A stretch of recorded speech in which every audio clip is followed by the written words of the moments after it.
좀 더 일찍 이런 생각에 닿고 또 정말 발을 땅바닥에 붙이고 정치를 했더라면 여러분과 함께 만들었던 2007년의 기회를 정말 평범한 사람들이 행복한 세상으로 가는 그런 지도와 이정표와 철학과 정책을 가지고 해볼 수 있었을 텐데 하는 아쉬움이 많이 있습니다. 그 뒤에 의미 있는 일로는 2010년에 우리 또 정통들이 일어서서 전당대회를 그때 준비했잖아요.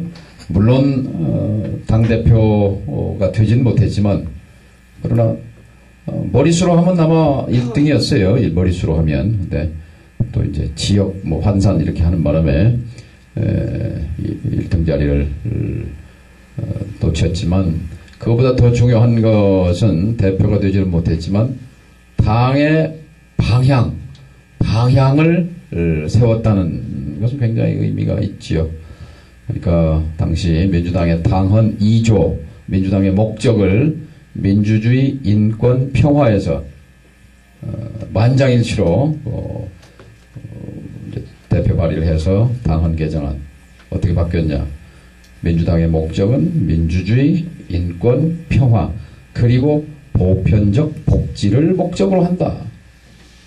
이것은 사회복지학을 공부하는 사람들이나 전문가들이 우리 정당사에서 한 획을 긋는 이정표로 평가합니다. 방향 전환한 걸로. 새누리당과 민주당이 사실 보수 양당 체제에서 김대중이라는 걸출한 지도자 시대를 거치면서 중도 개혁주의 노선으로의 야당의 진화, 노선의 진화. 그러다가 마침내 2010년 10월 전당대회를 계기로 민주당이, 야당이 보편적 복지가 당의 목적이 되는 보편적 복지는 진보정당들의 강령이거든요. 그걸 수용한 거지요. 안타깝게 그러나 이제 중요하죠. 헌법은 중요한데 그게 앞서간 거지요. 앞서갔고 구성원들은 그것을 육화, 체화하지 못했어요. 보편적 복지국가의 비전이라는 건, 복지국가는 스웨덴이라든지 덴마크라든지 복지국가는 기본적으로 보편적 복지의 철학 기초 위에 서 있단 말이죠. 그런데 이게 한미 FTA와는 양립할 수가 없어요. 한미 FTA는 개방화, 자유화, 민영화, 규제 완화, 노동 유연화, 특히 금융 자유화 이걸 깔고 있잖아요. 의료 민영화하라는 거죠. 철도 민영화하라는 거죠. 구조도 민영화하라는 거죠. 규제도 철폐하라는 거죠. 근데 그렇게 하고 공공부문을 해체하고 국가의 기능을 약화하고 시장을 앞세우고 모든 걸 시장에 맡겨서 그거는 복지국가가 아니라 약육강식의 사회로 가자는 거죠. 경쟁사회를 더 악세를 밟으라는 얘기인데, 근데 그렇다면 적어도 제1야당의 구성원, 특히 이제 정치는 원내에서 하는 거니까, 그러나 아마 60%, 70% 정도의 구성원들은 한미 FTA 반대 투쟁에 내키지 않아 했어요. 근데 그 결과가 결국 저는 총선 대선 패배로 귀결됐다고 생각합니다. 야당이 확실한 자기의 정체성을 갖고 있더라면 새누리당을 선택하든 야당을 선택하든 분명한 다른 선택지가 있을 텐데 그게 아니라 비스무리한 거죠. 1중대, 2중대에서 선택했을 때 가능성은 1중대에 더 있는 겁니다. 총선의 실패도 그렇고 대선의 실패도 거기서 왔다고 봅니다. 민주당이 지난 10년 늘 선거 때마다 졌는데 딱 3번 새누리당을 지지율에서 앞선 적이 있습니다. 한 번이 노 대통령의 서거 때 2010년 5월 말 6월 초 시기였어요. 그 다음에 2011년 분당에서 손 대표가 승리했을 때 어려운 선거를 이긴 그 기대감에서 반짝 올라갔다 다시 또 다른 악재 때문에 주저앉은 그 2번 하고 한 번이 뭐였냐면 2011년 11월 22일 날치기 FTA 날치기 이후에 거세게 벌였던 한미 FTA 폐기 투쟁 이 국면에서 한 달 동안 새누리당을 앞섰던 적이 있습니다. 그것은 말하자면 우리 국민이 야당이 야당다울 때 야당의 노선을 가질 때 야당의 정체성을 가질 때 지지한다는 증거죠. 요새도 보면 세월호와 관련해서 정말 진정성을 가지고 목숨 건 단식을 한 우리 정 의원이 잠깐 자리를 비웠지만 박수 한번 보내주십시오. 정청래 의원마저 없었더라면 얼마나 부끄러웠을까 이렇게 생각합니다. 근데 왜 그랬을까? 이제 어제 세월호 3법이라고 통과시켰잖아요. 그런데 그건 저는 시각의 문제라고 봅니다. 그게 이제 깊게 보면 철학이고 정체성인데요. 뭐냐면 기본적으로 야당 그 정치인들도 그냥 사고 난 거 아니야? 사고 났고 그냥 해경 이런 놈들이 좀 우물쭈면서 잘못해가고 구조를 못한 건데 그걸 왜 박근혜한테 책임을 물어?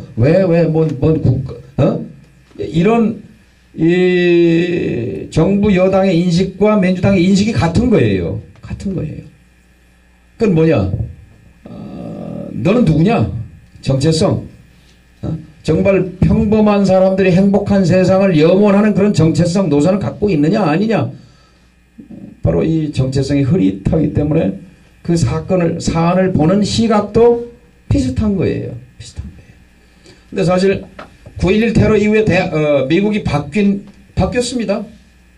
미국 국민들의 자세도 그렇고 행정도 그렇고 정부도 그렇고 바뀌었어요. 9.11 이전의 미국과 이후의 미국이 다르다고 말합니다. 과연 4.16 이전의 대한민국과 4.16 이후에 지금 11월 2일인데 대한민국이 바뀌었습니까? 바뀌고 있습니까? 그대로잖아요.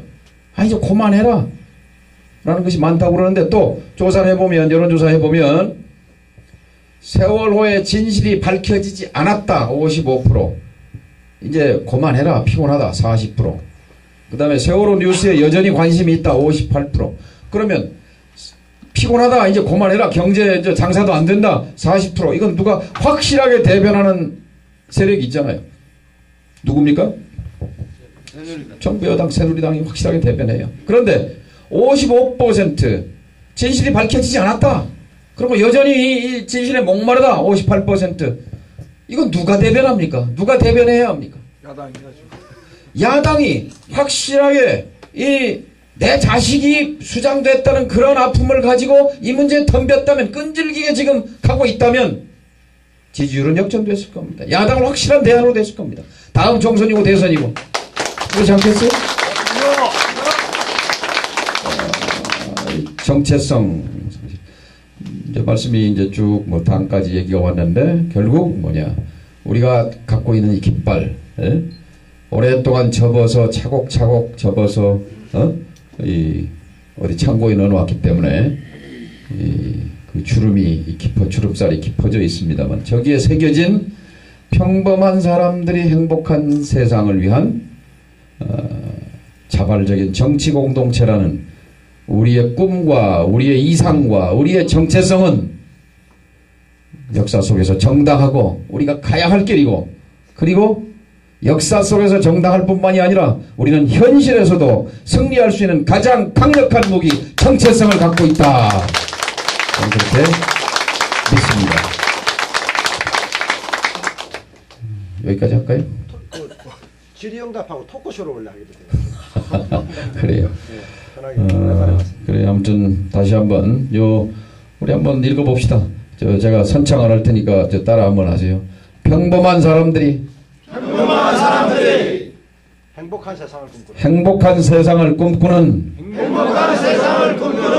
자발적 정치 공동체. 여러분을 만나서 행복합니다. 감사합니다.